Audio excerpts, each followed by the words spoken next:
Mark Irwin is a two-time CMA Song of the Year nominee, ACM Song of the Year nominee, and winner of the Music City News Award for Song of the Year in 1990. He's a four-time number one hit songwriter, multi-platinum songwriter with cuts and singles from Tim McGraw, Lainey Wilson, Jimmy Buffett, Hank Williams Jr., Martina McBride, Faith Hill, George Jones, and so many others. He also had a song cut by Gwyneth Paltrow on the movie Country Strong. Guys, it's Mark Irwin. Check it out. It's time to jam. It's time to mingle. It's time to see what everyone's drinking. It's time to jam. It's time to mingle. It's time to see what everyone's drinking. Until we all lose connection.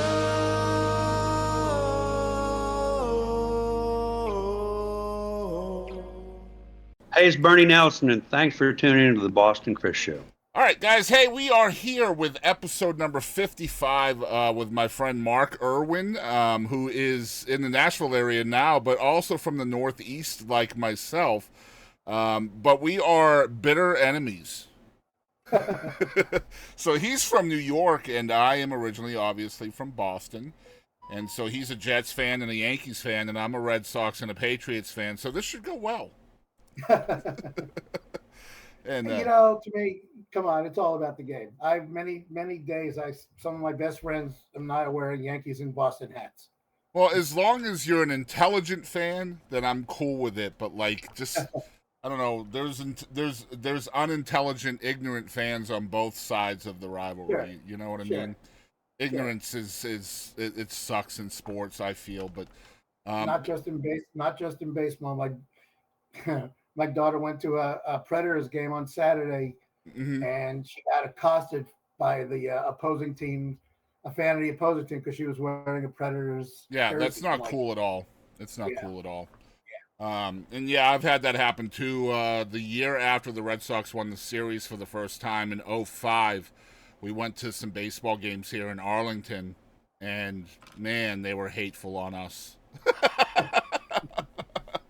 But yeah, we're here with Mark Irwin. Mark is obviously a hit songwriter, a multi-platinum songwriter. And of course, you guys know that's my lane. I love to chat with the guys behind the curtain, so to speak, and Mark is definitely one of those people. And Mark has allowed us to show you guys a couple of his live performances of some hit songs that he wrote. The first one is Here in the Real World, made famous by Alan Jackson. Tell us about this song, how it came to be.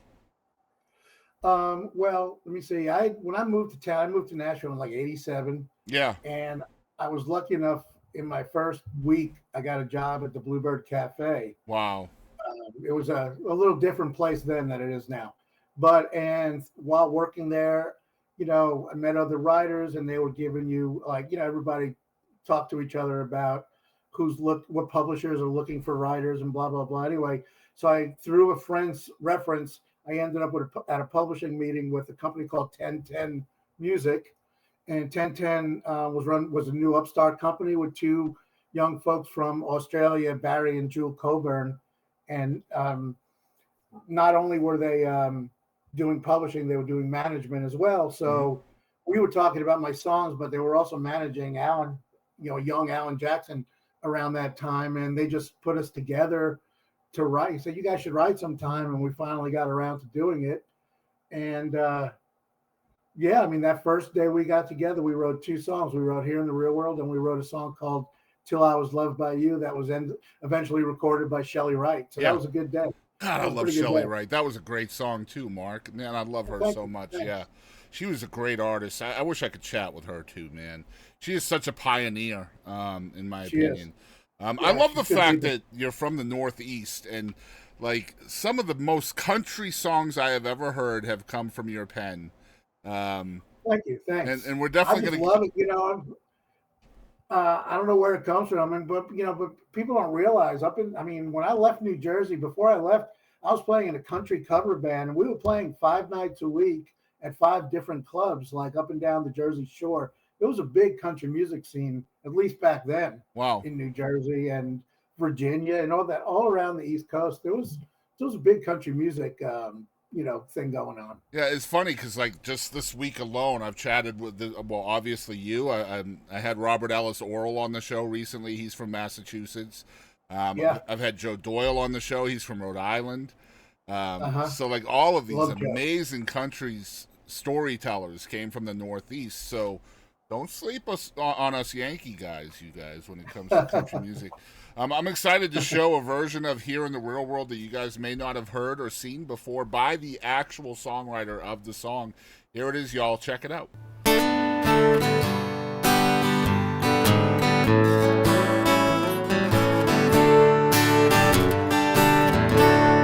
Well, cowboys don't cry,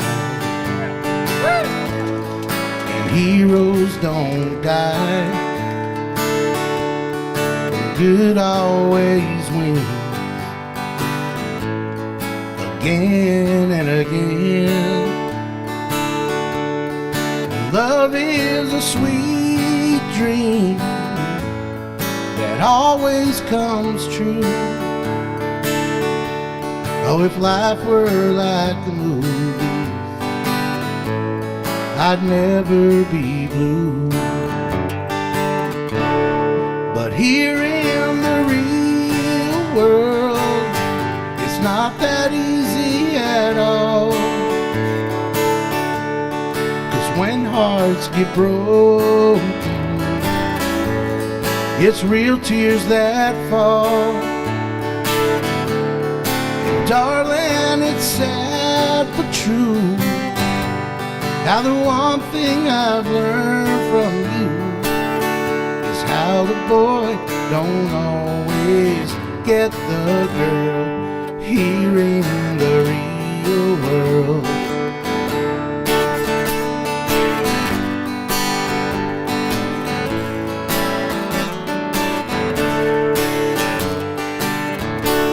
Well, I gave you my love, oh, but that wasn't enough to hold your heart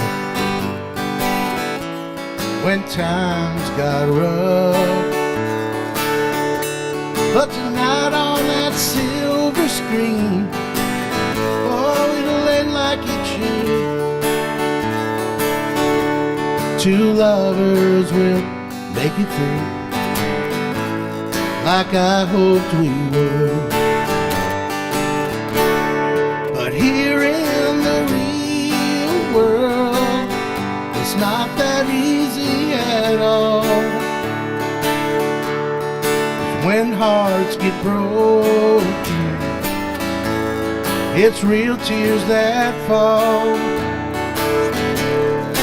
Darling, it's sad but true, how the one thing I've learned from you is how the boy don't always get the girl here in the real world.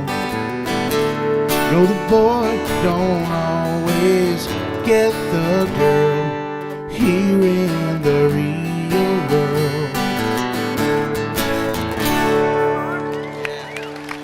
Thank you. Mark Irwin.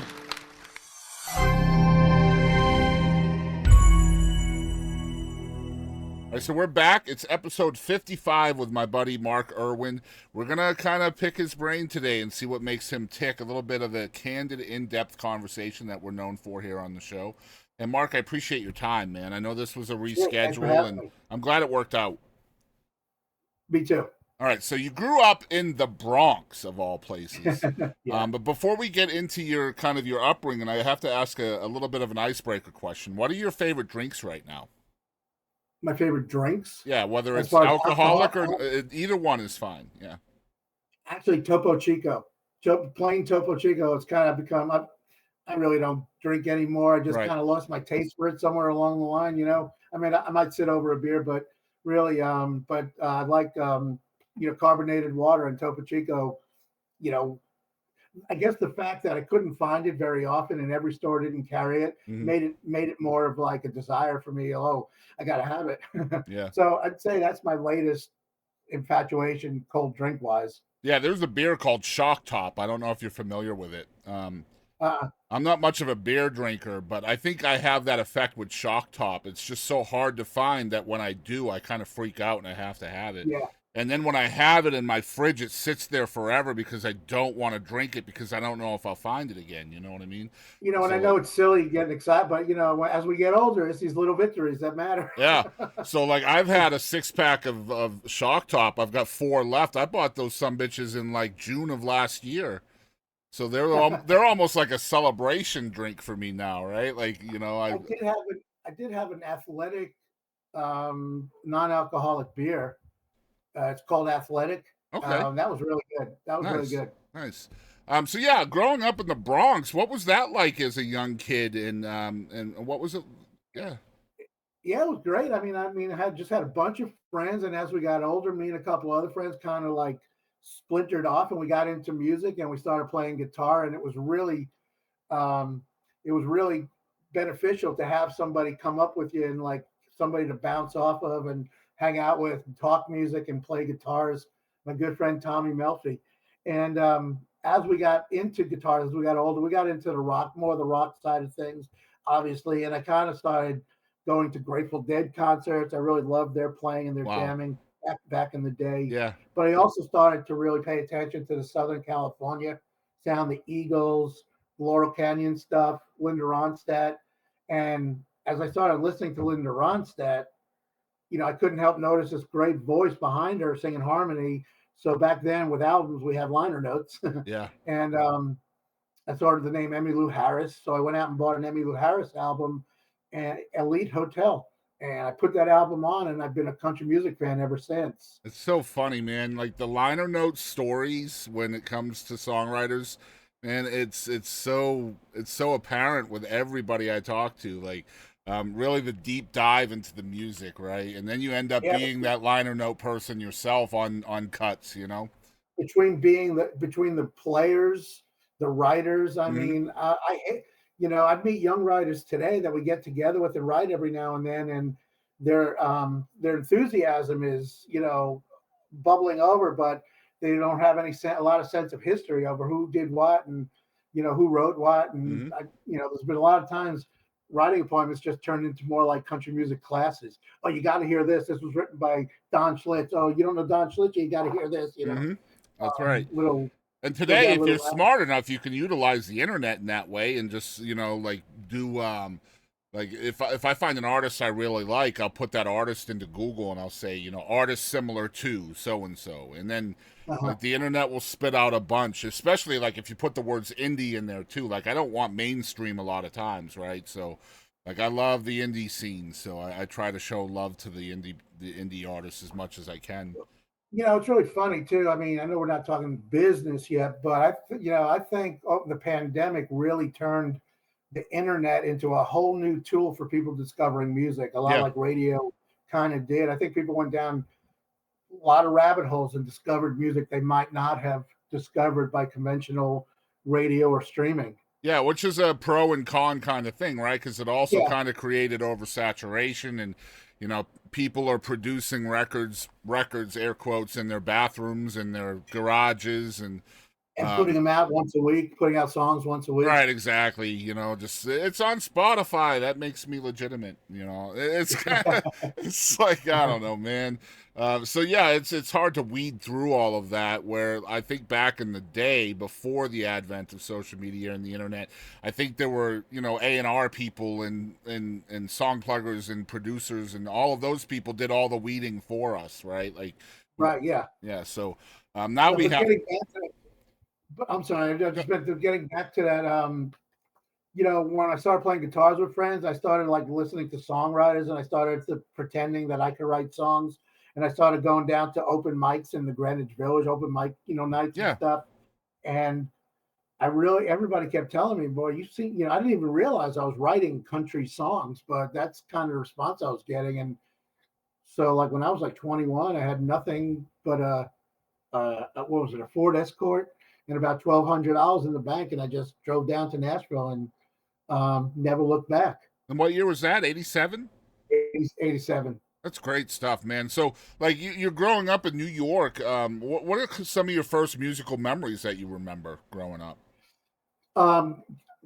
Going into Manhattan, first off, record stores. We used to, like, because we became big fans, but we were still too young to start going to concerts alone, you know. Yeah, But yeah. we were discovering music through our older brothers and things like that. And there was a couple of local record stores. And then we heard about some, what was the one called?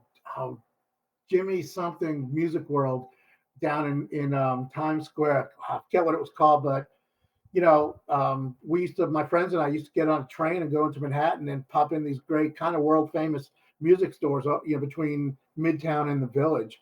But then as I got a little bit older, I remember starting to go to concerts. My first concert was the band Poco that I remember very succinctly. And over time, spent a lot of time at the Bottom Line in New York in the late 70s. There was a lot of great music there. I probably saw Steve Goodman there like a half a dozen times. Wow. And, you know, Brian used to come a lot. And so, I mean, I really came up in a really good time, and it was possible to get into these places, you know, because you didn't have to mortgage your house for a concert ticket. Right. You know, it was easy to get in. I mean, the Bottom Line, what was it, $5, you know? And there was also a place called, this was in the other end, upstate in Long Island, a place called My Father's Place in Roslyn, Long Island. And every, like, you know, up and coming artist, you know, that was a place you play, and it was easy for us to get to living in the Bronx. So, I mean, I saw Bruce Springsteen in a club like that. And, you know, a lot of people of that ilk. Jackson Brown came through there. So I had exposure to a lot of great stuff. It was a really great time to come up.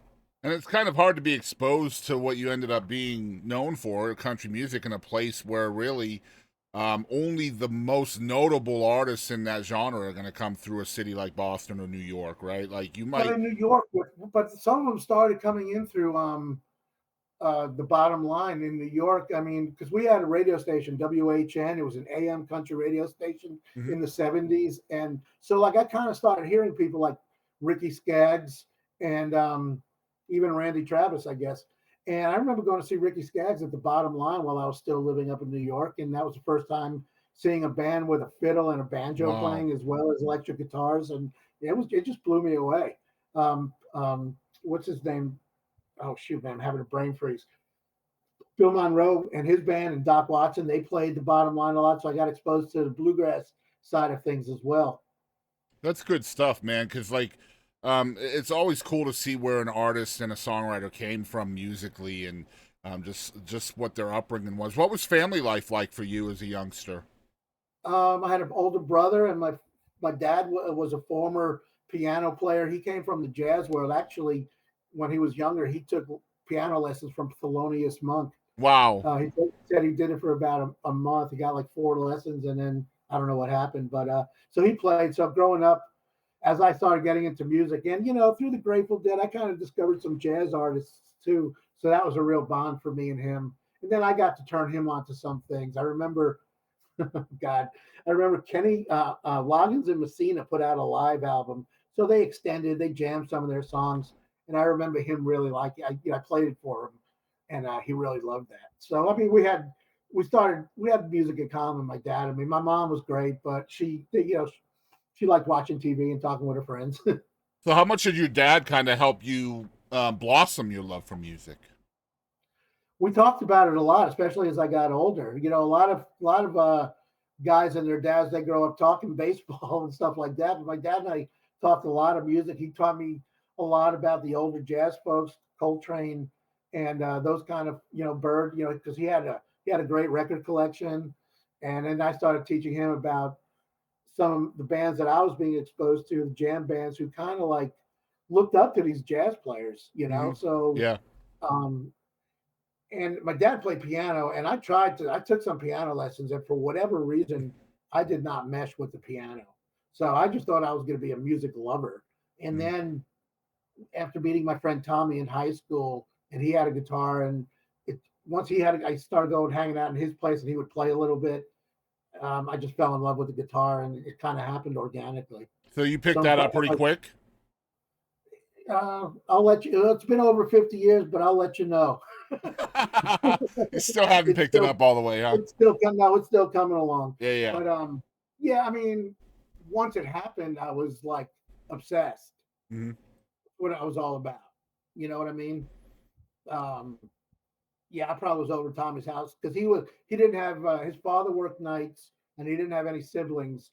So like we had like his bedroom, the living room, we had the whole area to ourselves, me and him. So, you know, we might imbibe a little bit and then we would just play guitars all night, you know, and just had a great time.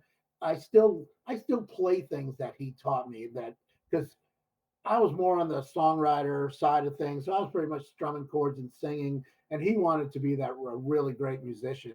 Mm-hmm. So on songs that we loved, he would show me parts and stuff that I still remember and still kind of incorporate when I play today.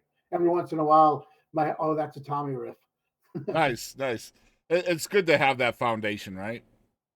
Yeah, I mean, I was lucky. Like again, between the access to great music back then and just like access to great people that we shared a common bond. Again, like I said, I just came up in a really good time. Yeah. Was there a moment in your life where it kind of dawned on you that this is what you wanted to do? Music was your path?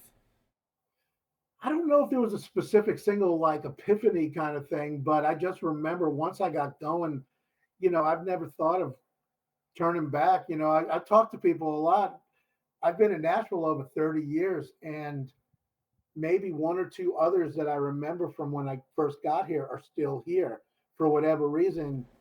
A lot of people, we call it the class of the late 80s. Mm-hmm. A lot of us aren't here anymore for whatever reason. I mean in Nashville. Yeah, it's a tough town. It always has been. I remember a friend of mine. I'll tell you a story. A writer named Catesby Jones. He was a co-writer on Travis Tritt's first big hit called Country Club. Mm-hmm. And that song was a big hit, you know. And one day, a few years after that, I was at the Bluebird. I can't remember if I was working or just hanging out because I was still friends with the employees. And Catesby pulled up, and he would play. We knew him because he played the Bluebird, and he just came in. He said, "I came in to say goodbye." And I would say, you know, and he explained that, you know, he had a wife and kids. He wasn't getting his songs cut 5 years after having a big hit. He couldn't get songs cut. And he said, you know, my kids are growing up. Nashville doesn't seem to want my songs. My kids are growing up away from their grandparents. We decided to move back to Virginia. And like, man, that hit me like a ton of bricks.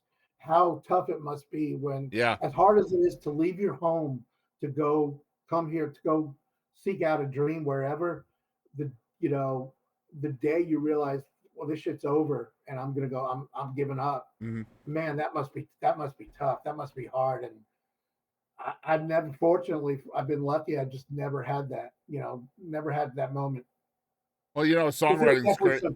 Because there were definitely some lean years, trust me. Oh, no, I know. And I say this all the time on the show. People are probably tired of me saying it, but like songwriting is one of the only things I feel. I'm not a writer. I'm not a musician. I sing a little bit, you know, karaoke. I'm a karaoke star.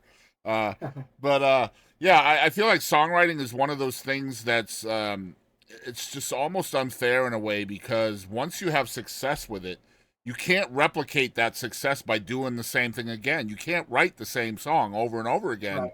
It doesn't work that way. So, like an artist isn't going to paint the same painting over and over again. Right, exactly. But at least with an artist, they have techniques and things that they can use. You know, they just paint something different, a different scene or whatever. With a songwriter, it's a lot more difficult than that. You know, it's sure you have a structure that you can learn and you have little tricks and things, but you can't write the same song over and over again and expect the same success. But, you know, over the years, if you're a serious writer and you're trying to write every day and really, really, you know, be a writer, over the time you do develop exercise like a muscle. Yeah. That no matter what, you could always sit down and come up with something. It might not be the dance, but you could always come up with something. And some days are just better than others. I mean, Steve Earle said the whole secret is showing up, you know, and you never know when the good lyric fairy is going to show up. Mhm. You got to be there when she Yeah. does. And know? you have to recognize it for what it is too, right? When it presents itself, I Yeah. feel, and I imagine people, some people are more adept at that than others. But I love the fact that you have different stories. There's so many different stories of success when it comes to Nashville stories, right? Like people show up and then their first cut is this huge hit, and then you never hear from them again, or Yeah. people show up and it doesn't happen at all, and then because of their perseverance and their doggedness, eventually it does happen. And you're more in the second part of that. You showed up, you kind of paid your dues. It was 4 years before you got your first cut. So I imagine you go to Nashville, that's a huge leap. And then 4 years later, nothing's happened for you yet. What's happening in those 4 years for you to keep you there? I like, because I was building up a almost a unit of a support unit Yeah. of people, my people, Mhm. co-writers and good friends, and we were all doing it. We all wanted to write that next hit, and we were all supportive of each other. We'd go and see each other play at writer shows. We were all writing together, and we all knew how hard it was. And there were, even though it took a while, like there were always little hopeful moments that would happen. Like the first time you had a song put on hold, Yeah. I mean, that happened, I don't know how long, maybe 2 years in. And I thought, oh my God, I'm here. I'm a songwriter, and, Mhm. and of course it didn't get recorded, but then, I mean, I still get excited about when I hear a song gets put on hold. So like little milestones were happening along the way. And I knew, I mean, I probably didn't articulate this much, but it just felt that like I was making progress. Yeah. So are you more of an optimistic person, or during those Yeah. 4 years, are you dealing with some mental health stuff, imposter syndrome or beating yourself up in any way? I felt, I was in an interesting spot because I was working at the Bluebird, so I was exposed to a lot of music every Exactly. Yeah. night. Yeah. And I heard the best and I heard the worst. But for me, hearing the best always made me want to go home and write a song. So I was always inspired and not scared off by the good, by the stuff that moved me. Right. Um, But a I lot of knew I people wasn't could see good. how good those people are and then be like, man, I don't know if I can, do that, get to that level. Yeah, I Uh, didn't think of that. I thought, man, I want to do that, and I went yeah. home and tried. There were a lot of nights I couldn't wait to get out of there, so because I wanted to go home and write, or at least try to write. It was back then was kind of the beginning of the writers in the round thing with Don Schlitz, Fred Noblock, Tom Schuyler, and Paul Overstreet, Wow. and those guys were amazing, and they Yeah. were playing a lot, and they made me want to be good, and I realized I wasn't yet, Yeah. but I always assumed I was gonna be, I guess. I love that. So But you're you know what more I mean? you're more of the challenge accepted guy instead of the, that scares the shit out of me guy. I think that's more of like I just put my head down and go for it, I I love mean, because that. it's what I want to do. Yeah. And I've always had people believing in me enough, a publisher that, so I was making enough money so I was able to pay my rent and eat and just write every day. I was always lucky enough to have somebody champion me, somebody who believed in enough in me to help me along. And right now I'm writing at a company called Smack, and the co-owner, Robin Palmer, this is my third deal with Robin. We worked together at EMI like in the late 90s, in the mid 90s. And then we worked at a small company called Anchor Down. Anytime she was able to, she signed me. And then it just happened again last July. So I think it's, a big part of it is finding your champions Yeah. and like, just having people who believe in you and support you. So I was really lucky in that way. So I never had to like, I never had to come to that fork in the road where it said, I'm going to have to, either get a job or that, you know what I mean? Hmm. Um, Even when not getting big cuts, I was still being supported enough and championed enough to keep going and not even think about stopping. So when was your first publishing deal? You get there in 87. How long was it before you were signed? I had a cut before I was, no, let me see. My first stuff, I was doing songs individually, single song contracts with first a guy named Dennis Morgan, who's a Hall of Fame songwriter. He published my first songs.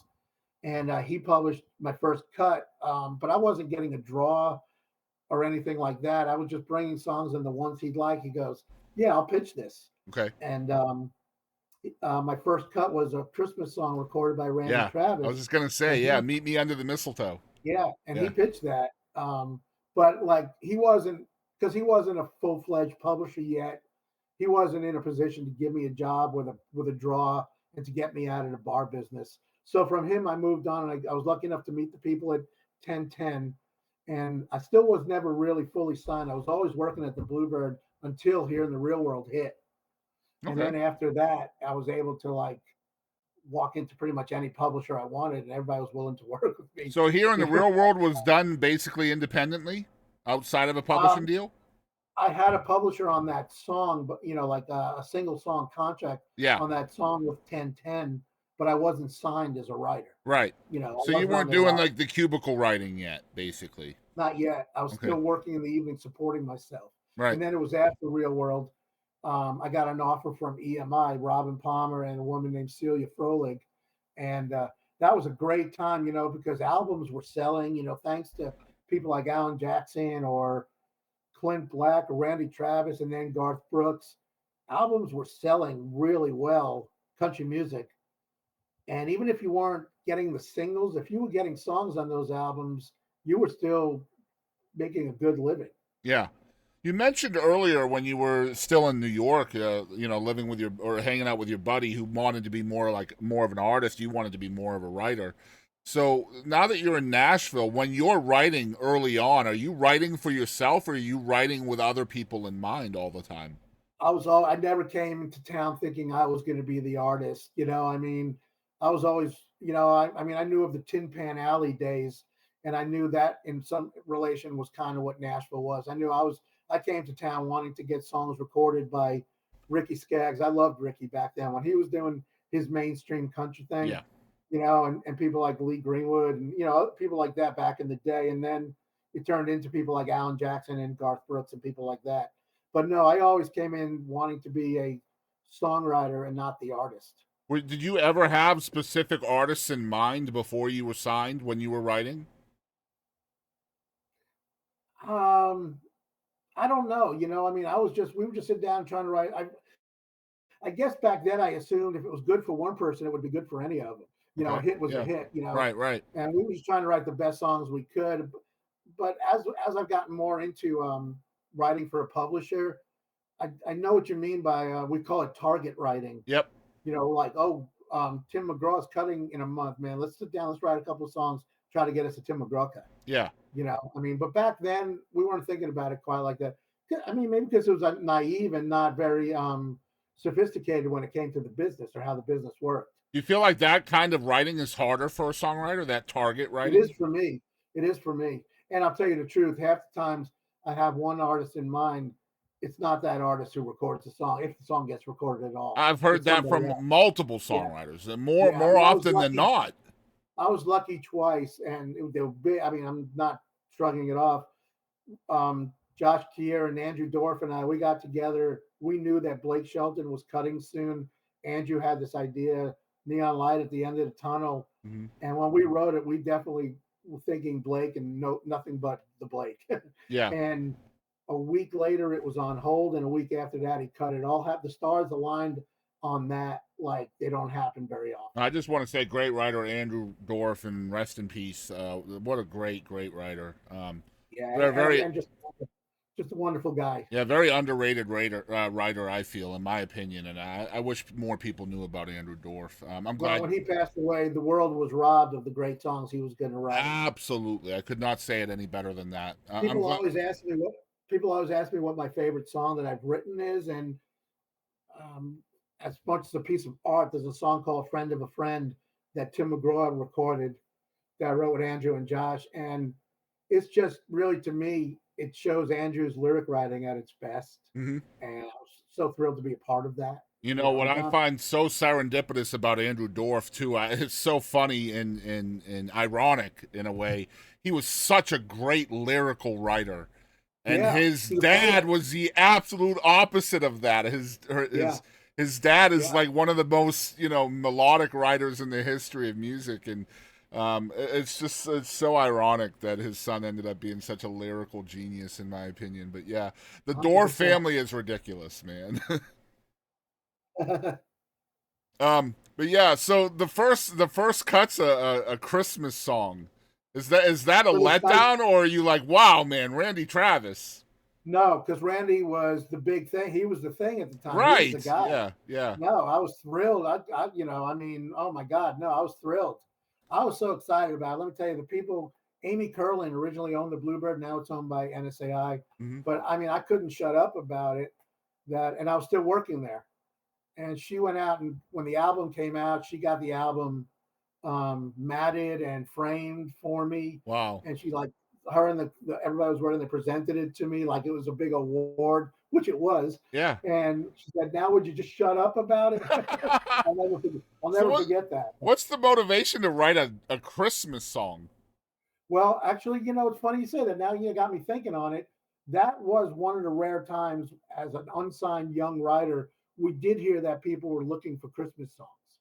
So we wrote it in July of that year, whatever year that was, 88 or 89. And that was specific, not necessarily specific for Randy Travis, but we knew a few artists were going to be cutting Christmas albums, and we knew we had to get it done because they were going to be cutting it a lot, it had to be done like by the fall. I imagine writing new material for holidays is going to be daunting because what already exists is so iconic. You know what I mean? 100%, 100%. And, again, we were too young and dumb to think it that way. We just said, yeah, let's go write a Christmas song, Yeah. But you're right. I mean, because it's hard to write them and not sound corny. Yeah. Or not being like derivative. Well, not to mention all of those iconic songs are public domain, right? So like they don't even have to pay the writers for their royalties and stuff too, Yeah. So from a business standpoint, it probably makes better sense too. And let me tell you, I've written many other Christmas songs, and they're pretty bad. Well, again, like I said, it's got to be tough because what already exists is so difficult to surpass, I would feel. Man, I got to talk to you about my favorite song, and I know you've probably talked about this song till you're blue in the face as well. But my favorite Mark Irwin song is "Highway Don't Care." It's just such a cool message. I know, like it's a lot bigger now because of Taylor Swift and her being on the song and all of that. But Tim McGraw, Keith Urban are both part of that song as well. What a trifecta to be on any cut, right? Holy crap! Yeah, it was surreal. I mean, I'm trying to remember because that album, Two Lanes of Freedom, was the first Tim McGraw cut I got. I was lucky enough to end up with two on the album and then a third one when they did the expanded version. But the first song that he cut was the one that didn't make the original album. It was a song called Tinted Windows. Okay. And when he cut it, they loved it. This is the flagship song for the album. The whole album's going to revolve around. And then the album comes out, the song's not even on there. And then he cut Friend of a Friend. And then I wrote with the Warren brothers, who had a relationship with Tim. And I think they kind of had a beat on him. So the Warren brothers and Josh and me, we got together, and I hope I'm not wrong. I think it was a title of Josh's, and he usually sat at the piano, but Brad Warren sat down and just started jamming, and the first verse kind of spilled out, and then like Josh, I remember so clearly, Josh jumped in, and it seemed like it was otherworldly. The song, the structure of the song got written pretty fast. And then we started thinking, hey, what if we do this, to make it like the actual song he's hearing on the radio? And that's how we started talking. Originally, the song didn't have that pre-chorus that Taylor sings, Then when we added that, we kind of started thinking about it in more cerebral terms like that, as opposed to just sitting there writing a song. But by the time the demo was done, like we thought, wow, this is really special. And Tim loved it the first time he heard it. That was kind of a crossover hit too, wasn't it? It wasn't a big pop. I mean, it might have been. I don't think it went too high on the pop charts, but I know it got played a lot. Yeah, because I remember a lot of people back then were maybe not a lot of people, but I remember hearing like little snippets from people saying the song wasn't country enough, and I'm just like, are you not listening to it? Like, what do you mean? I'll tell you what, though, I do remember, I think it was a night or two before the song was like officially coming out and going to radio. being released, Taylor tweeted about it, and I remember my publisher saying that tweet alone is worth more than all the advertising the record company could have paid for. Yeah, and it's always going to be a part of her cosmos as well, because like Tim McGraw was such a huge, mentor and hero. Well, not mentor, but hero for her at the time. She even wrote a song called Tim McGraw. And so that's how she got started. Yeah, and to my knowledge, that's the only cut she has with Tim McGraw. Yeah, I'm pretty sure, if I'm not wrong, but yeah, it might be the only thing she ever sang that she didn't write. Maybe. Yeah, you might be right. I could be wrong. Yeah. Either way, it was a real. If not the only, it would be one of the few for sure. I agree with you, and that's a huge compliment in itself. I mean, when a great writer like that, chooses to be on a cut like that, like that's a huge. My opinion, that's a huge compliment. Oh yeah, I mean, because originally we thought maybe he'd get Faith Hill to want to sing it. That's what we were thinking when we wrote it. Right. And when we and it's funny too, because on the demo on that part, because it's supposedly coming through the radio, we kind of did it like a little bit staticky, like a little low tech. Mm-hmm. And but once Taylor was on it, they said no, they're not going to low tech her voice. They're going to do it full blast, Yeah. But I don't know why. I don't remember what the story was of why Faith didn't want to be a part of it. But it was Tim's idea to ask Taylor. Wow. 100%. Good stuff, man. Yeah, that's always been my jam, and I've been listening to that song for so long. They did an amazing, Yeah. The demo is really good, but they cut an amazing cut. It's just a great lyrical song, man. It's just thanks, man. But I tip my hat to them, to Byron and Tim. They did a great job. Yeah, it's a great song, man. Kudos on it. I'd love to hear a little bit about your songwriting process. Does it kind of start with hooks and words, or is it melodic? For the most part, it starts with an idea, like the title or a hook. Mm-hmm. I have a title page. Anytime an idea page. Anytime I come up with something, I'll write it down. So when we get together with a co-writer, we'll talk for a while, and then it's like, all right, well, let's throw some titles around and see what works.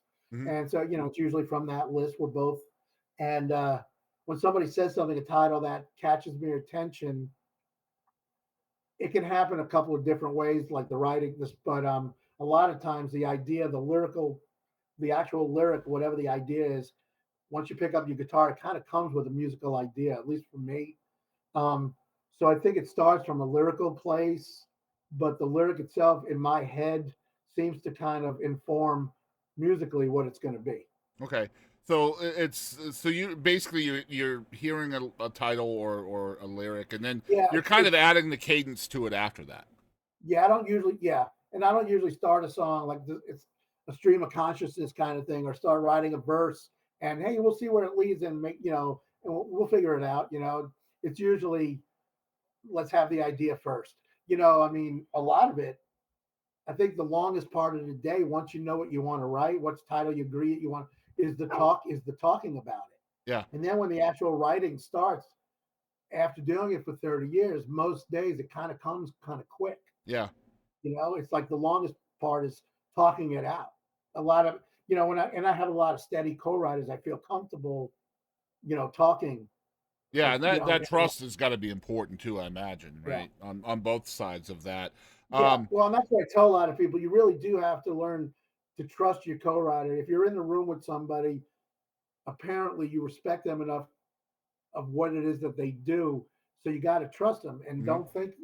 don't think you're always right. Because I think if I spew out something and if I think it sounds great, and the people that I'm in the room with trusting, it's not as great as you think it is. Yeah, you have to trust them to tell you that it sucks. Yeah. Right? At times. I mean, or at least it's not right yet. Right. Exactly. Yeah. And that's why co-writing is important, right? It lets you kind of travel outside of your own circle, so to speak, right? Yeah, hopefully you're writing with somebody who kind of picks up whatever it is you're deficient in. Exactly. And I've been lucky. I've had some steady co-writers I've been writing with for over 20 years now. We just really mesh really well together. Mm-hmm. It's funny, I've had setups along the way with great writers I love, but I didn't know very well personally. And we get in the room together and nothing would happen.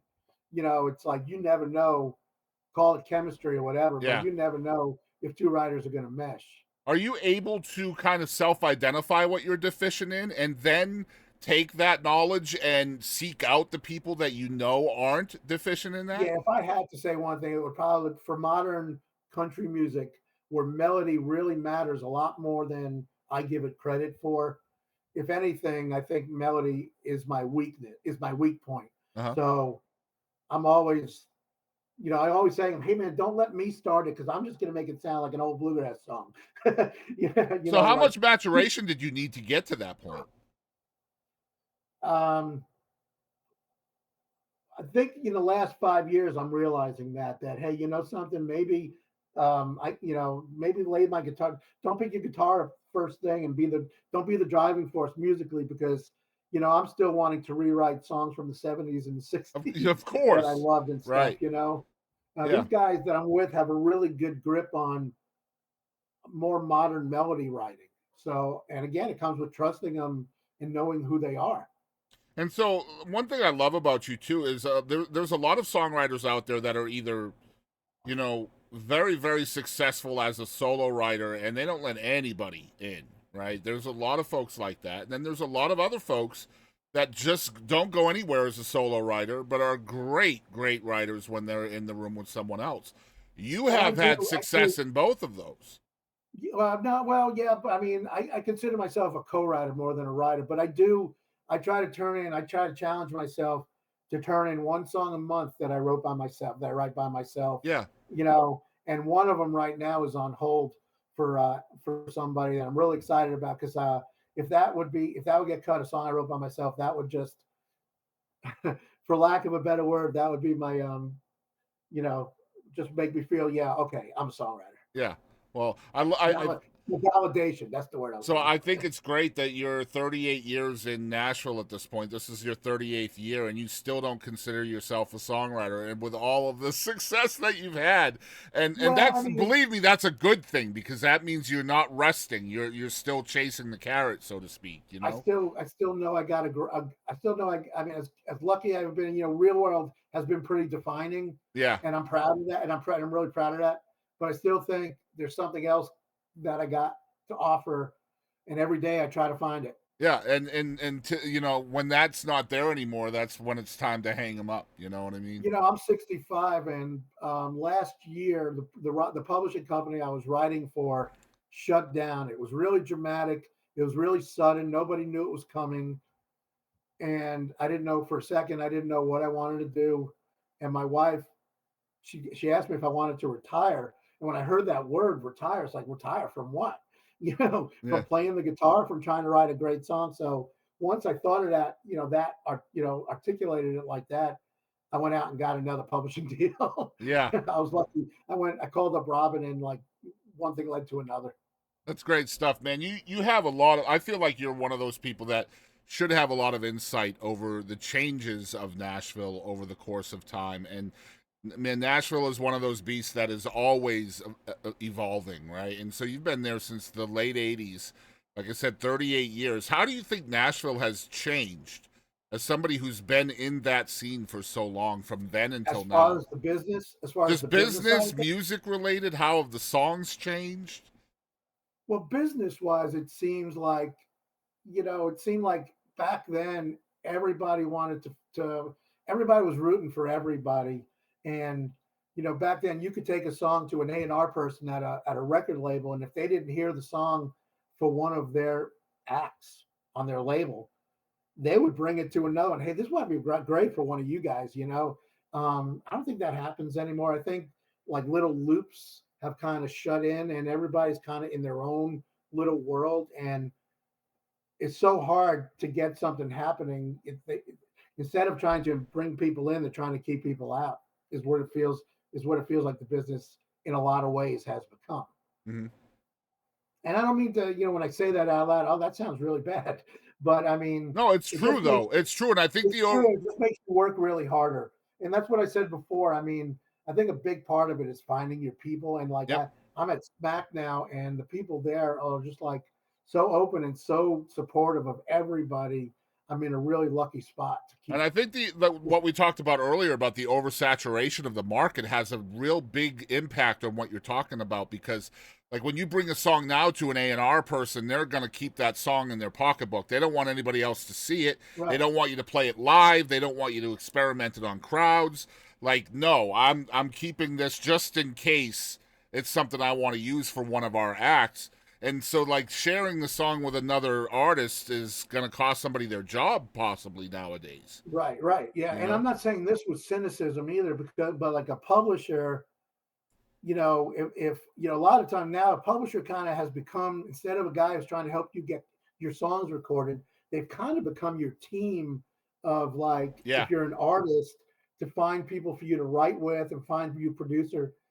But a lot of times, I think if a publisher signs artist A, and he has a couple of friends that he's been writing with, before he got signed, a lot of times the publisher's going to sign his friend too. Yeah.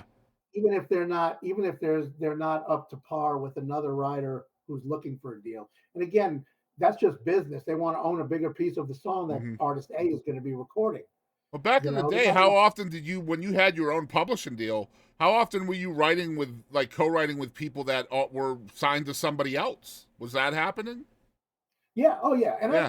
that still, as a songwriter, we call it a lunchbox writer, as one of the guys who comes in Monday through Friday at 9, 10 o'clock to write a song. We're writing with writers from different publishing companies. Yeah. But I know publishers are signing. How do I say this without sounding? They're signing lesser. I believe a lot of lesser writers are being signed because of their acclamation to a particular artist, as opposed to their skill as a songwriter. I love that. Yeah, that's courageous to say that, because it is true. And it seems to be happening a little bit. I mean, it's not the only thing that's happening, but it seems to happen. Well, and I mean, people are comfortable with certain people too, whether they're more talented or not. I mean, venues are like that too, right? Like, they'll hire a less talented artist just because they're comfortable with that artist. Or they might own a bigger piece of that artist, Yeah. And again, I'm saying, I understand it's a business. It's a business, right? Yep. But, like, I know there's a lot of great songwriters out there on the streets who don't have a publishing deal right now, just because there's not a spot available for them. Yeah, exactly right. Another avenue that songs end up in, obviously, is film and TV. And you've had some success there as well. Gwyneth Paltrow has cut one of your songs for Country Strong. Tell us how this happened. Well, I mean, that was one thing. I was writing at, where was I writing? At BMG. And, like, so that was a pretty big company. So all the bigger companies, BMG, Sony, Warner Chappell, they all have, departments in the film industry. So everybody got a copy of the script for this movie, Country Strong, and we were all asked to write songs for the movie. So we got to read the script, just to know what it was about. And but I don't think ours in particular. I think somebody we just had that song that she ended up recording that we wrote even before all that, and my publisher at the time just pitched it to the producer, and he thought it would be great for her concert scene. Yeah. That's going to be surreal, right? Like, I'm just sitting here talking to you for the first time, and all this stuff that's happened to you, man. Like, looking back at it, it's pretty cool, right? It's pretty cool, yeah. And what's really cool, not only getting to see Gwyneth Paltrow record it and perform it, you could still YouTube it. Yep. It's out there. But what's his name? Who's the guy who played Spider-Man? The young Tobey Maguire. Tobey Maguire, yeah. He was a producer on the movie. Okay. So when it premiered here in Nashville, I got to meet him and take a picture with him. And, like, we put it up on our computer screen. And my kids were young then, and they were really kind of blown away that I had a picture with Peter Parker. That's funny. I wanted to talk about your kids. I missed out on it on the Taylor Swift segment that we were talking about earlier. But you tell a great story about one of your daughters. Story. Yeah, tell that story for us about the Taylor Swift cut. Well, at the time of that song, my daughter was about 12 years old. And like every other 12-year-old girl was listening to Taylor Swift back then. And So it took about 6 months from the time like we were told she's going to sing to the time she got in the studio. It was about 6 months. And I knew most things fall through. So I never really mentioned it to my daughter. But the day I got the call that Taylor sang her part, I ran home, ran up the stairs, knocked on her door, and I stood there like, Rosie, you're not going to believe this, but Taylor Swift sang on one of my songs today. And she just looked at me, and I don't know what made her say it, but she said, Daddy, you couldn't get Demi Lovato? That's great. True story. I tell that the people I play, the people in the listening room at the Bluebird Cafe must be sick of that story because I tell it every time before I play the song because it still blows my mind. So I doubt very much anybody at the Bluebird is sick of a song story. First of all, I mean that's kind of what the Bluebird is known for. Thankfully, it's always a new audience. That's right. It's a great story, and a great story should be told, no matter how many times. I still give her shit about it. No, she should get shit for it, by God.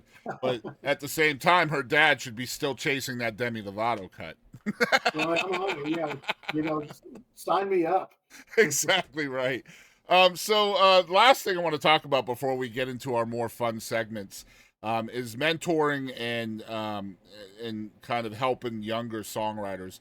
You mentioned earlier that you had those mentors and people that were helping you along the way when you came to Nashville.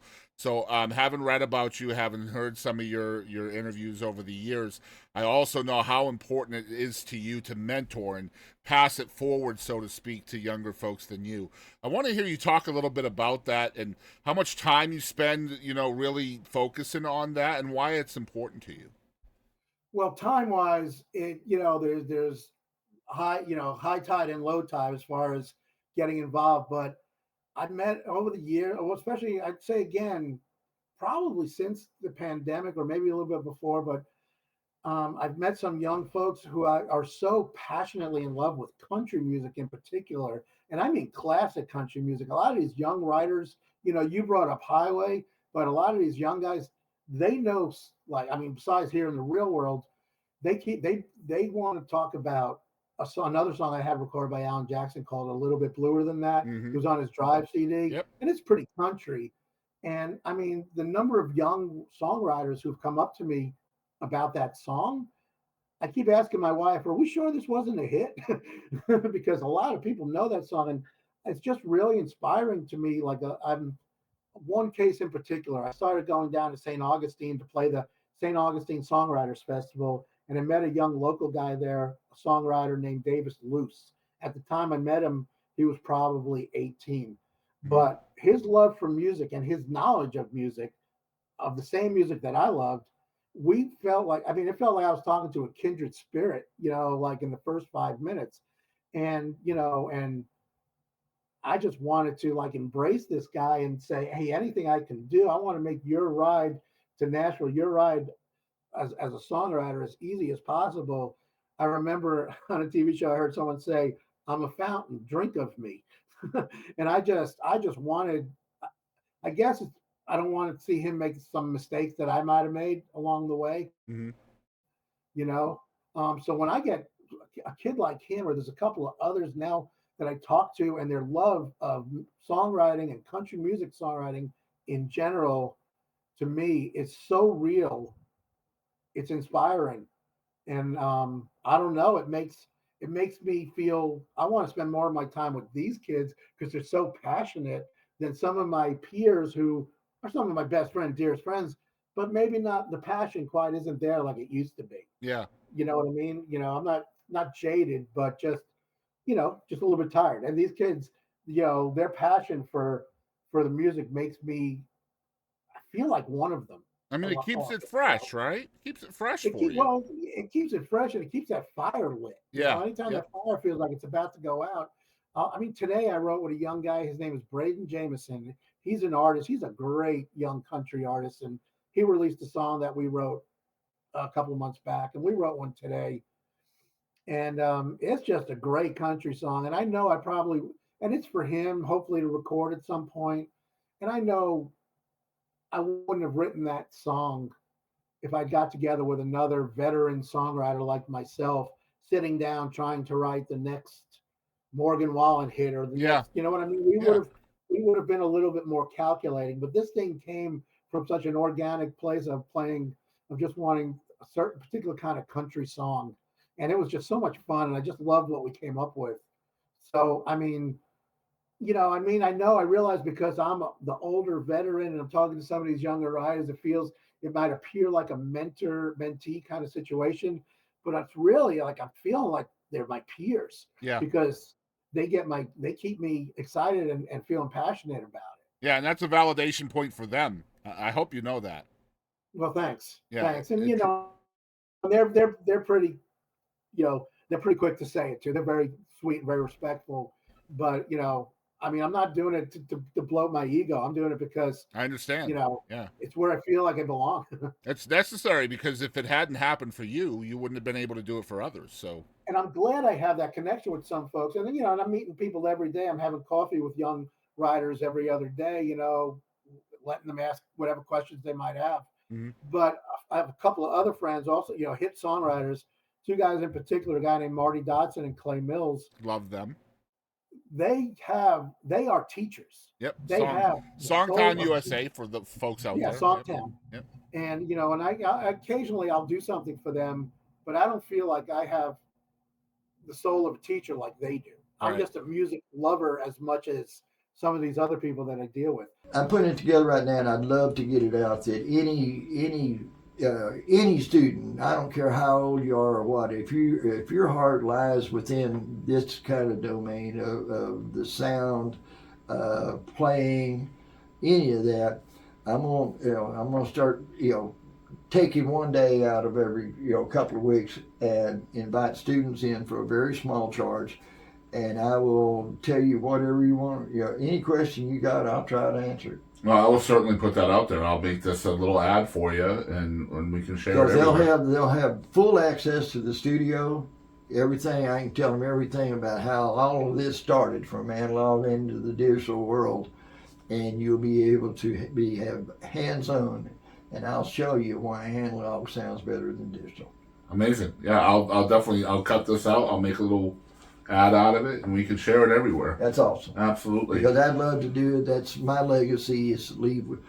It's pass it down, right? Yeah. I mean, all right. So we are back, and Mark has reappeared on our screen. Sorry about that. From the advent of technology. Not that this is much better, but okay. But yeah, so we're talking with Mark Irwin here on the 55th episode of the show, and we're going to talk about the second song that we get to play for y'all today. It's called Redneck Crazy, made famous by Tyler Farr. How'd this song come to be? I wrote this with Josh Keir and Chris Tompkins, two of my dearest friends and two of the best songwriters ever to walk the streets of Music Row. They're incredible songwriters. We used to write quite a bit. Pretty regularly every Thursday, of the month for years, every once in a while you'd miss a day here and there. And a day that they wrote just the two of them, they wrote a little song called Before He Cheats. Mm-hmm. Little song.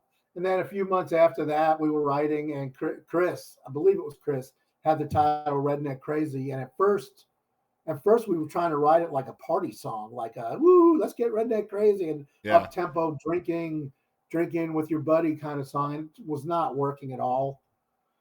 And I remember saying pretty distinctly, what if we kind of approach this like you guys wrote Before He Cheats, but maybe from a guy's point of view with a girl cheating, and there were some old songs that we love. What was that old Red Aiken song? That Ain't My Truck.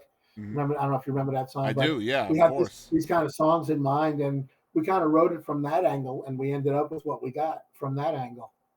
And I have to give credit to I was writing at the time for a company called Red Vinyl, which was owned by Missy and Byron Gallimore, and they had a plugger named Emma Robinson, and she was pitching that song.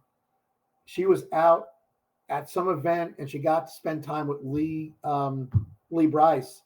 And she got to play the song for Lee, and Lee said, hey, you got to play that for Tyler. He's a new artist looking for it. And once Tyler heard it, for whatever reason, it clicked. And he's already had a couple of songs out, but this was his first one that went to number one. Mm-hmm. It was just a good mesh of artist and song. So I have to give my buddy Emma Robinson credit for getting that one cut. So you've had multiple number ones. Does it ever get old? Hell no. I know it's an obvious question, but like, You know, there's no thrill. I mean, that's all thrill, and it's nice that it puts food on the table for the family and all that. Mhm. I mean, it's a real blessing. Don't get me wrong. I'm not trying to trivialize that in any way. But the real thrill is the first time you get that call, that email. Once you hear that somebody, hey, so and so recorded that song, man. When that that high can't be beat. You know, even after then the ball starts rolling, and hopefully it's rolling in the right way, and it you know, explodes with a number one, and everything's awesome. how But it's that present first, how present are you in that? Like when a song is cut and you know it's a single, how present are you in the climb of a song on the charts? well, I'll give you an example with Neon Light. Josh Keir, he was our co-writer. He was out of town. Him and his family were traveling on a long vacation. So Andrew and I were in town, and we would just call each other maybe 3-4 times a day. We'd look at Mediabase, which is the chart Mhm. that gives like the real-time spins and everything. So a couple of times a day, hey, it's have you seen it lately? The spins went up, you know. So like, you know, I tell people it's kind of like crack. When you have a song out, checking the charts is like crack. Just hitting I that don't care who refresh you button, right? Yeah, Yeah. exactly. Because that's how I would be. That's exactly how I would be if I had a song on And the that chart. never gets old. You're all, I mean, you might be at a point where you have so much other stuff going on in your life that you don't have time, but you're always kind of conscious of it. Hey, I wonder where it is right now. Is it nerve-wracking to you when you have a song on the charts? It's I mean, I use this word a lot. It's surreal because, you know, I mean, it feels like it's not you. If you see your name as a writer on it, and you kind of remember writing it, but by the time it's out and the artist did his thing with it and all, it feels like it's something that doesn't belong to you anymore. So it kind of feels like you're you said an out of body experience, and I guess that's a good way of putting it. Um, so not nerve wracking so much because I've been lucky to have songs that by artists, or the song for whatever reason, we knew it was going to do well. Yeah. You know, I mean, there have been ones that like didn't do as well as others that I never had the same kind of feeling as I had like on Neon Light.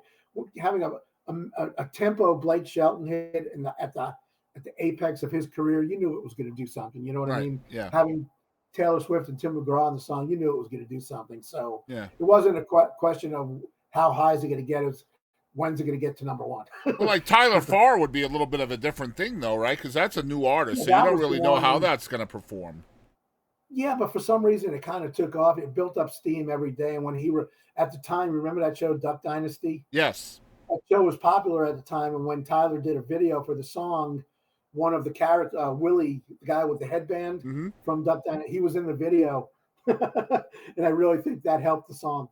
Nice. So, yeah, we got off track a little bit, but yeah, here is Redneck Crazy by the songwriter, one of the songwriters of the song. It's Mark Irwin. Y'all check it out.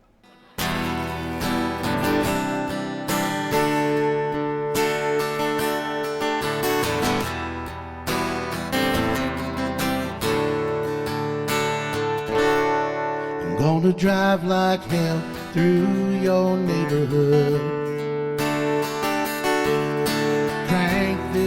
Park the Silverado out your front lawn. Gonna crank up a little Hank, sit on the hood and drink. Yeah, I'm about to get my pissed off on. I'm gonna aim my headlights into your bedroom window. Throw empty beer cans at both of your shadows. Didn't come here to start a fight, but I'm up for anything tonight. You've gone and broke the wrong heart, baby. Drove me redneck crazy. I did mention I was from the Bronx, right?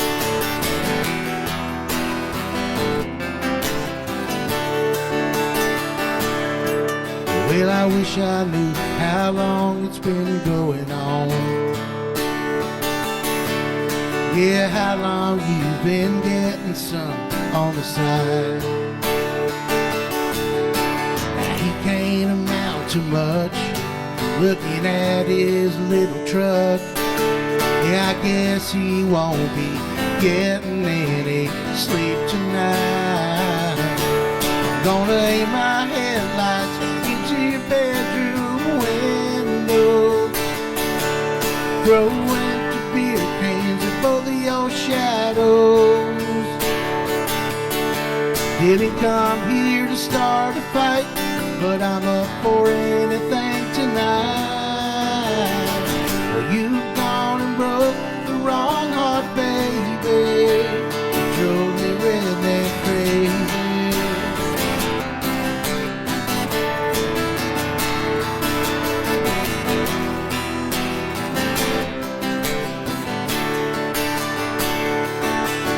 Did you think I'd wish you both the best?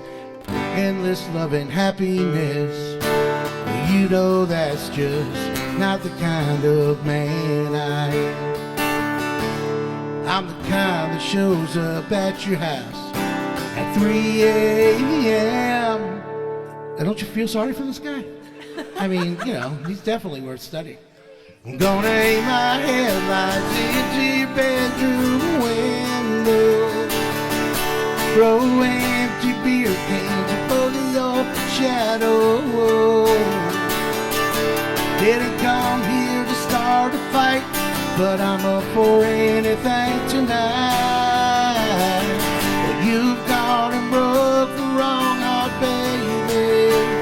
Drove me redneck crazy, crazy, crazy. Drove me redneck crazy, crazy, crazy. All right, so we are back, and I've got 5 or 6 fun segments for you, Mark, and then I'll let you go. I appreciate, again, your time today and working with me on this. I think you'll have a lot of fun with these questions. Most people do. So the first one is called Mount Rushmore, and I'm going to ask you, who would you put on your Mount Rushmore of songwriters? And so Mount Rushmore is only 4 people, no honorable mentions. You can only choose 4. Now, these people I like who just inspired me over the years. Well, you can either do the best songwriters ever or the most influential to you. Which one would you rather do? The most influential to me, and I happen to think of the best ever, is Bob Dylan, Merle Haggard, Bruce Springsteen, and probably Jackson Browne. Wow. And then if I have number 5, I'd have to put I'm proud to say, my good friend Don Schlitz in there. Wow. Because his writing. Go ahead. Coming to town, he was the guy that I aspired to. His writing, there's a lot of great songwriters in Nashville, but his writing really spoke to me. His approach to lyric, it was simple yet deep.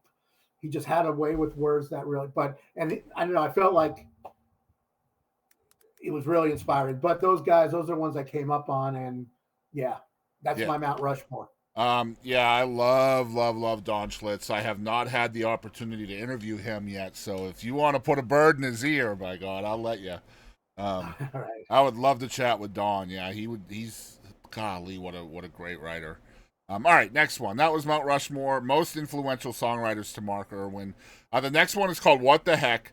These are rapid-fire questions. They might be silly, they might be serious, but the gist of this game is you have to answer whatever pops into your mind first. Do not filter out an answer, okay? It's very important. All right, this is What the Heck? If you heard God sneeze, what would you say to him? Bless you. There you go. Or you bless you, right? You bless you. Okay, so when dating someone new, I know you're married now, but stay with me. When dating someone new, what is the appropriate amount of time you wait before pooping in front of them?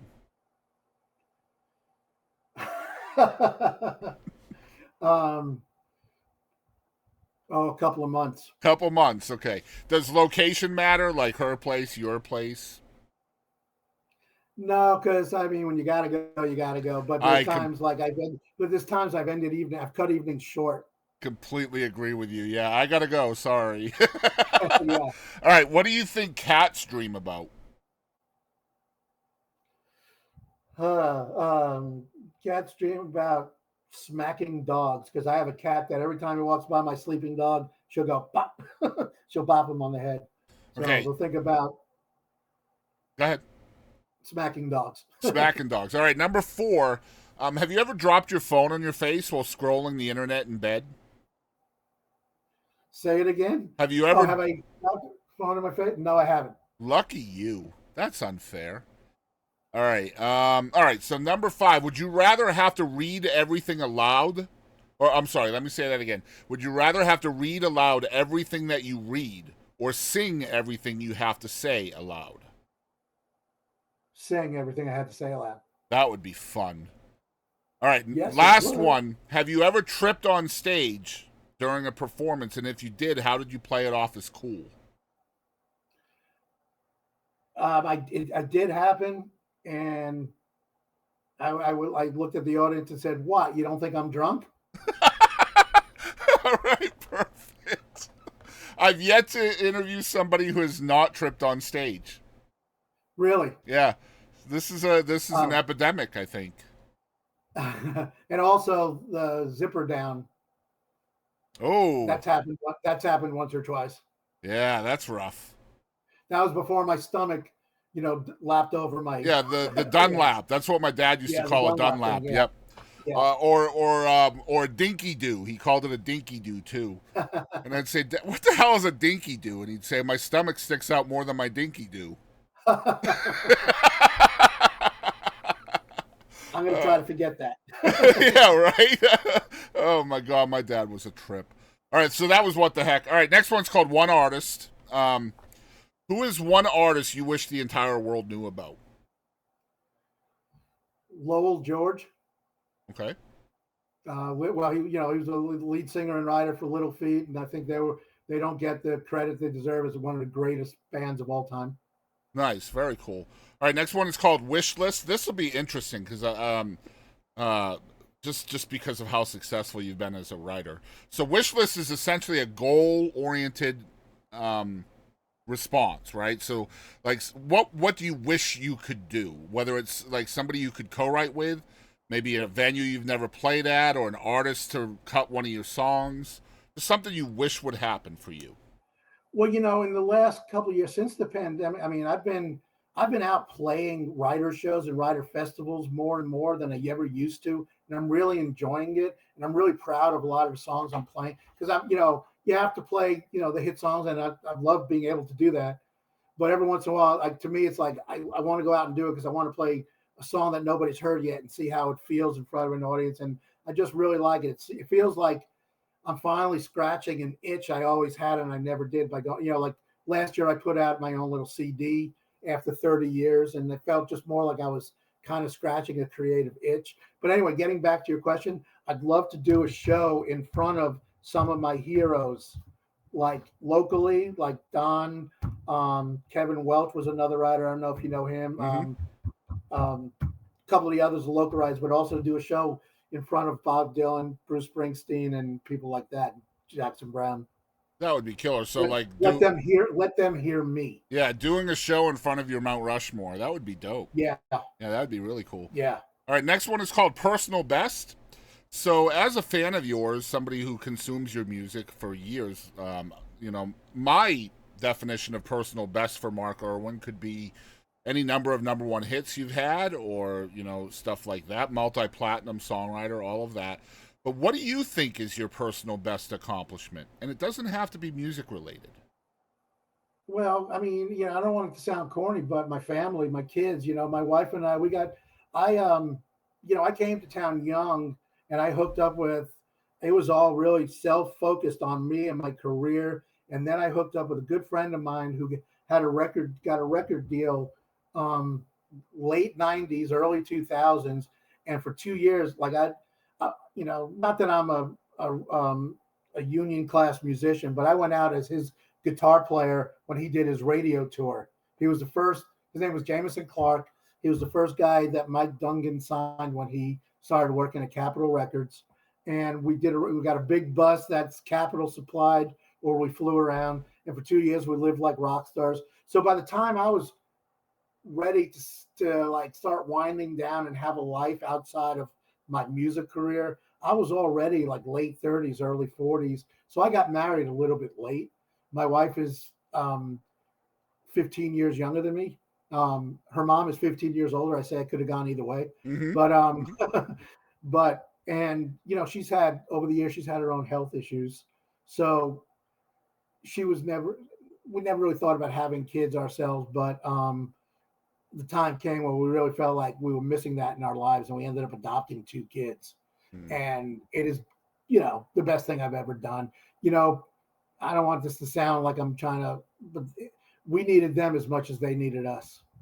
And everything I do now, any success that I want to achieve is all to provide for them, to give them the life I hope that, you know, I can give them. So not to sound, you know, at all trite or anything, but that's my biggest accomplishment. Is my daughter's about to graduate college. This is her last semester in college, and she's doing great. And the fact that we helped her get there, you know, is my proudest accomplishment. And my 19-year-old son is amazing. He's just starting college. So, I mean, you know, the fact that I'm still around, like I said, I'm 65, and I know people start having health issues around that. And the fact that I'm still able-bodied enough to be part of their lives and to do whatever I can and to see them succeed, I feel like, you know, this was all just for a way for me to do that. I don't feel that's corny at all, and I love that. That's my favorite segment of the entire show, because it really puts everything in perspective, and very infrequently is the personal best accomplishment music related. Very infrequently. And I think it should be that way, right? Like it's yeah. I think it shows what you as a creative person is, what is most important to you. And it's almost always not the music, which is kind of ironic. The fact that I could use a big part of something that's been like such a big part of my life and my big passion, and that is what has helped me, you know, raise a family. You Absolutely. know, that's just such a blessing. I feel that's such an accomplishment. You know, yeah. I'm so proud. And so then when your wife says, "Are you thinking about retiring?" and you're like, "Wait, I'm not. This isn't even work to me," you know, like. So I get it. Yeah. Life is so circular, man. All right, so last one, and this might be the hardest question for you to answer, because this is a self-reflective question. This segment is called "Who Do You Think You Are?" Who is Mark Irwin? Mark Irwin is a great friend. I am your biggest, you know, I am my friend's biggest fan. I am the guy who's there to support my friends, and I want you to be proud of me. I want to be successful because somebody once said, you got to be happy when anyone hits a home run. And I kind of get that. And I am just, if I'm anything, I want to be like there for the people I love, the people who are important to me. That's who I am. I'm someone who's there for them. And your friends' successes are always bigger than your own. Yes, but you know, I feel success in their success. Exactly. Yeah. That's what I mean by that. Yeah. Man, 100%. Yeah. Mark Irwin, I appreciate your time today, man. Thank you. I know this went a little long. No, thank you, Chris. I appreciate it. Such great stories. Such an interesting individual, talented human being. I appreciate you being here, man. Thanks very much. All the best. Hey, this is Steve Dorff, and thanks for listening to the Boston Chris Show.